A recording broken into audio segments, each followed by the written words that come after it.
Hey guys, welcome back to my channel. Today I have a bit of a different video. I thought I would do a monthly review.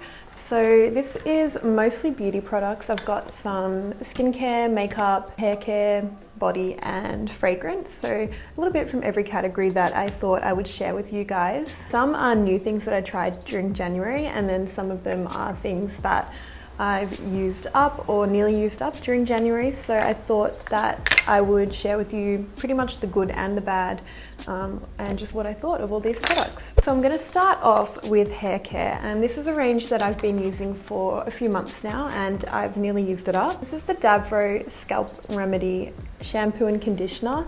I got it in a pack which also had the Scalp Remedy lotion spray in it too. If you suffer from like seborrheic dermatitis or dandruff or dermatitis or anything like that on the hairline or the scalp, this is amazing. This is one of the only things I've found that clears up my seborrheic dermatitis and keeps it under control. So as long as I'm using this, I don't really get any like itchy or dry patches, or if I do, it's so minimal compared to what I would usually get.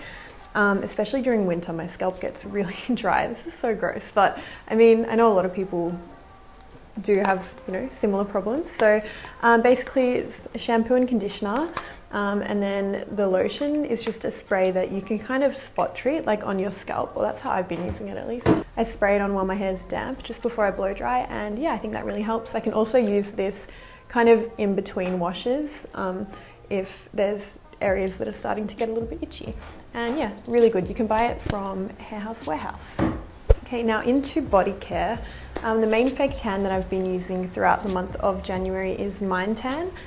This is the shade Caramel, but I do sometimes use the purple one and the green one. I'm not sure what they're called, but they're a little bit darker.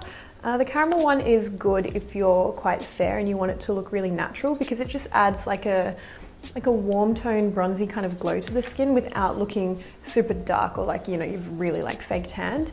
It does still, it still makes me a fair few shades darker, but it doesn't look as fake as the violet or olive based ones can.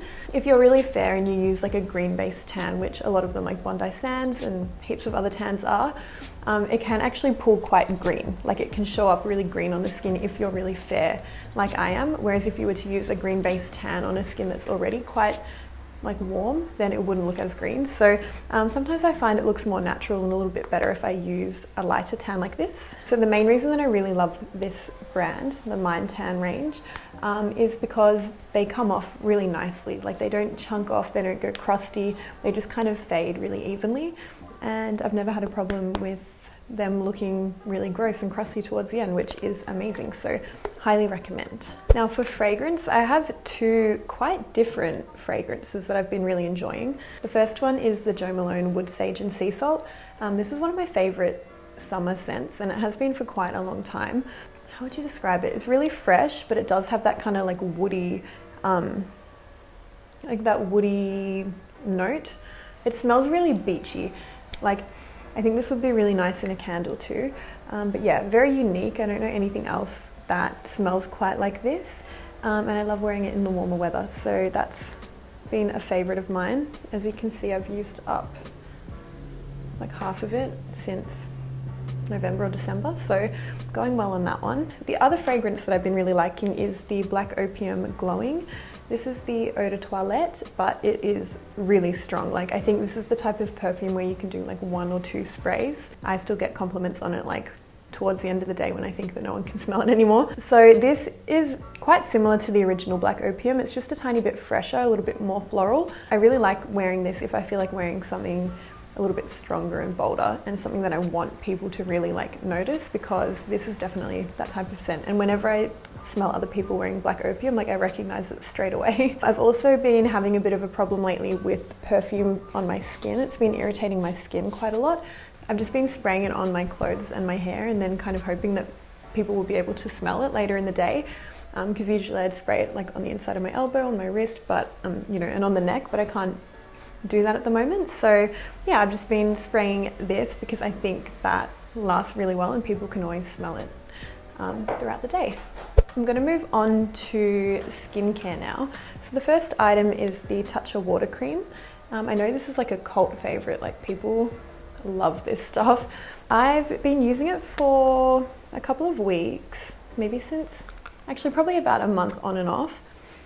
I don't know why I sniff everything when I open it, but anyway, Tatcha skincare does have quite a distinct fragrance to it, and I don't know if it's an added fragrance or if it's a smell that just comes from the ingredients, you know, the active ingredients or whatever, but I'm not a fan of things that have a strong smell, so I don't love that about it. It has some kind of technology in it where it has like beads of water that actually break as you're rubbing it in, so you can feel like it becoming like water under your fingertips. So I do feel that this isn't like super hydrating, especially if you're like normal to combo or dry.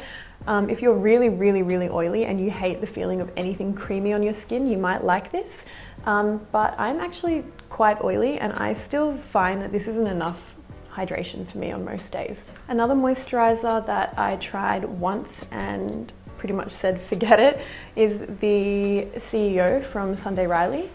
I'm not the biggest fan of Sunday Riley as a brand. I'm sure there are some products that are okay from them, but I haven't had much luck.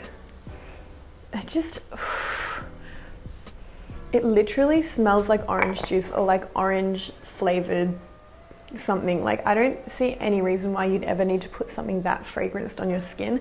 I don't understand why the fragrance needs to be in there. I don't understand why brands add so much fragrance to skincare. Like, fragrance is an irritant. Citrus oils are a known irritant to the skin too. So I just don't understand who would want to put something that smells so strong and so citrusy on their skin.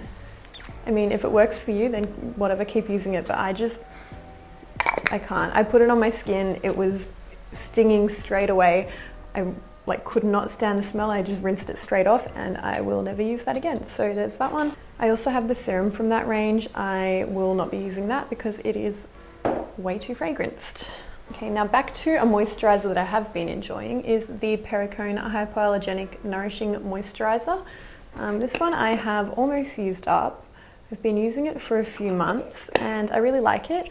It's quite creamy and a little bit richer than moisturizers that I've used in the past, but I think my skin actually needs a little bit more moisture than what I had previously been giving it. So this is really good. It sinks in quite quickly. It doesn't feel really sticky and greasy because, believe me, like, I cannot stand that type of feeling on my skin. So if I'm ever recommending anything, it's not going to be like sticky or greasy at all. Yeah, I think this would be good for like sensitive skin, for pretty much all skin types I would recommend this for. And I also love the eye cream from this range. And I use the cleanser from this range too, so there you go. A serum that I've been using for the last few months and have pretty much used up now is the Tarte Mermaid Skin, which is pretty much just a hyaluronic acid serum. This serum is really thin, really lightweight. It pretty much sinks in straight away. I find it a little bit lighter in consistency than the ordinary hyaluronic acid serum. I mean, it's fine. I didn't think that this was particularly amazing or didn't think anything bad of it either. I just think it was, I don't know, unremarkable. If you're interested in hyaluronic acid, then maybe try this out. I thought it was decent, but nothing spectacular. On to the Lom Gel Balm Cleanser. So this is basically just a gel version of their cleansing cream, which is a cleansing balm. I don't know why it's so popular. I've tried the cleansing balm that comes in a tub as well, and I just can't think of anything I like about it. It's so sticky and so thick that it's really hard to, it doesn't melt into the skin the way that other cleansing balms do. It's meant to smell like a spa, but I just really don't like the smell of it. I also find it doesn't really break down my makeup that effectively. I can't really use it on the eyes because it's so thick, it doesn't melt down my makeup, so it just feels like it's leaving like a gluggy layer all over my eyes. I feel like it's really hard to rinse off the skin. This goes for both the cleansing balm and this one, by the way. I think this is meant to be more lightweight, but I didn't find it to be that much different or that much easier to use than the one in the pot. So yeah, that's my thoughts on it. I also think that this broke me out really badly. I'm not sure if it was this or something else that I'm about to talk about. It was one of the two, but I wouldn't be surprised if it was this, because this leaves that really greasy, like clogged kind of feeling on your skin. So if you're dry, you might not hate that so much, but if you're oily or acne prone or prone to congestion, I probably wouldn't recommend this as a cleansing balm. And I guess now I know why they sell the cleansing balm with a cloth, because you really need something to like scrub it off. So yeah, not a fan of this, not a fan of the original cleansing balm either. Next, I've got the Anessa sunscreen. What's this called? The Perfect UV Sunscreen Skincare Milk, SPF 50+. So this is a Japanese brand, and I've had this recommended to me by quite a few people. I think that they do a cream as well as milk. This is like a really thin milky consistency. I'll just show you on my hand. So it's literally like drops like this. I've used this quite a few times. So the first few times I used it, I didn't really notice any like major congestion or significant breakouts or anything like that from it. So I thought it was okay. Then one day after I used it, I did notice some really big, like deep, cystic kind of pimples that I also got from the La Roche-Posay, the one in the little rectangular bottle.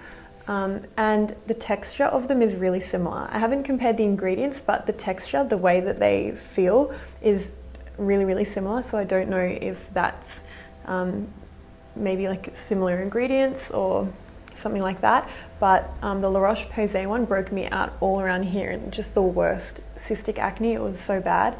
So I don't know if that also broke me out or if it was the Eve Lom, because I used these. I think I used this one night and then that the next morning, and I don't know what caused what. So yeah. Another sunscreen that I've been trying since about, I think I got it in December, but I've been using this pretty consistently throughout December and January. And that is the AZCLEAR Action Day Moisturiser with SPF 30. This was recommended to me by my friend Vicky. She's really good with skincare, and it's been really good so far.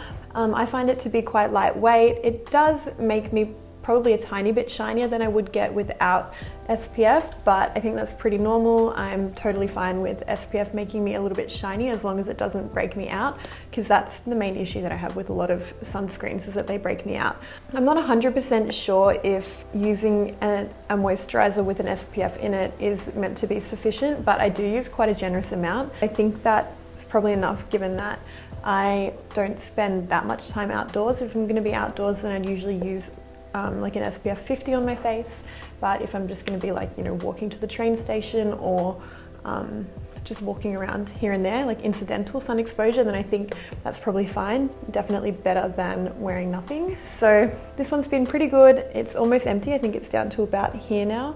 So yeah, I've been really liking this. Definitely worth a try if you're having trouble finding sunscreen, and it was really affordable too. I bought it from Chemist Warehouse.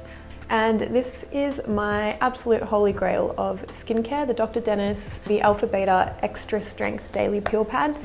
They say daily, but I would not use these more than about once a week. I don't think you need to be using such a harsh exfoliation on your skin that frequently, but these are great because they contain both your alpha hydroxy acids and your beta hydroxy acids. So that means you're getting an exfoliation of the surface, like the dead skin on the surface, from the alpha hydroxy acids, and you're also getting an exfoliation deep into the pore with the beta hydroxy acids. So these are really good for pretty much any skin concern that you can think of. They're going to help to brighten, they're going to help with dry skin, they're going to help with dull skin, they're going to help get rid of scarring quicker, fine lines. They help so much with congestion. That's the main thing I use these for. Like when my skin's starting to feel a little bit rough and a little bit bumpy and congested, you just do one of these and it's like instant gratification. Like they work so quickly. They help with the size of pores. They really help with everything. Like these are amazing. They also do a normal strength and a gentle strength too. But yeah, I think about once a week, these are a really good like booster for your skincare routine, and I think pretty much anyone could benefit from using them. Now onto makeup. I just have a few items. So the first makeup item is the YSL Slim Sheer Matte in number 107. This is a lipstick. I've been wearing it a lot. I actually used it in, I think, my last video. It's a red, but it's quite sheer, so you can build this up to like a full pigment color if you want, if you do a few layers, or you can also just wear it really nice and You can also just wear it a little bit more sheer if you just kind of pat it in. But it's a really beautiful waxy formula, so it feels quite smoothing and quite hydrating on the lips. It doesn't feel glossy and it doesn't feel matte. It's a really unique formula. I find this wears pretty well throughout the day, and if it does come off, it just fades off. It doesn't get crusty like a liquid lipstick would, and it doesn't like cling onto dry patches too much. It's just a really, really beautiful lipstick and a really easy way to wear red, I think. And I think the packaging is just like an architectural masterpiece, especially when it's new and the tip of it is perfectly square. So satisfying. But yeah, I've been really liking this one lately and getting a lot of wear out of it. So there's that.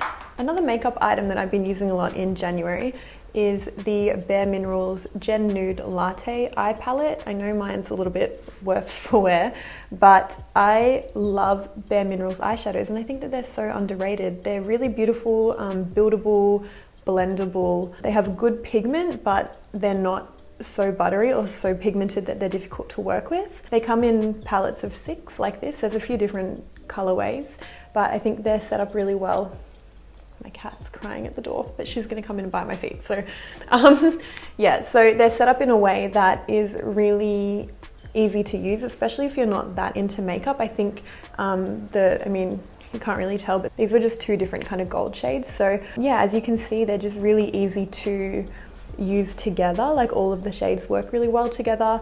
They're a good size. You get a decent size mirror for traveling too, and they just fit into your makeup bag really well, and they're great eyeshadows. So I think these palettes are really underrated, and I think they're so worth it. Okay, and now I have a brush to talk about. This is the Morphe M530, which is, I think it's meant to be a contour brush, but I just use this one for like all my cheek products, and I actually really like it. I've had mixed experiences with Morphe brushes so far. I have a review of the James Charles eye set that comes in a little canister. I have a review of that on my channel if you're interested in that. I definitely had mixed experiences with those brushes. Some of them were really good and some were just not that good at all.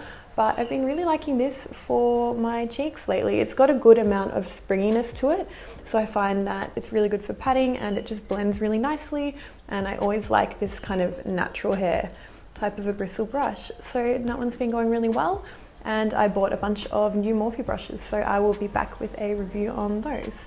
Yeah, but that concludes my January review. I hope you guys liked my first monthly review, and I will see you next time. Bye!